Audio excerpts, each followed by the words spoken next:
Hi friends, welcome to 5 Minutes Tech YouTube channel. Here is Samsung Galaxy A16 5G smartphone. In this video, you will learn how to control full screen for apps that don't have full screen in your phone Samsung Galaxy A16 5G. First of all, go to the settings of your phone here.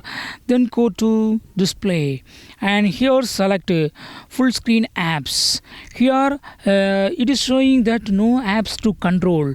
All of your apps support full screen. Suppose some apps does not support full screen that you have installed in your phone, then they will be appeared here and you can here itself you can choose to view it in the full screen. Okay, so in this way you can easily control for full screen for selected apps. Okay, so here apps that I have installed so far all have full screen support. Okay, suppose full screen support is not given in the app developer, here itself you can control the not supported app will be appeared here and you can control from here. Okay, that's all friends, thanks for watching, bye bye.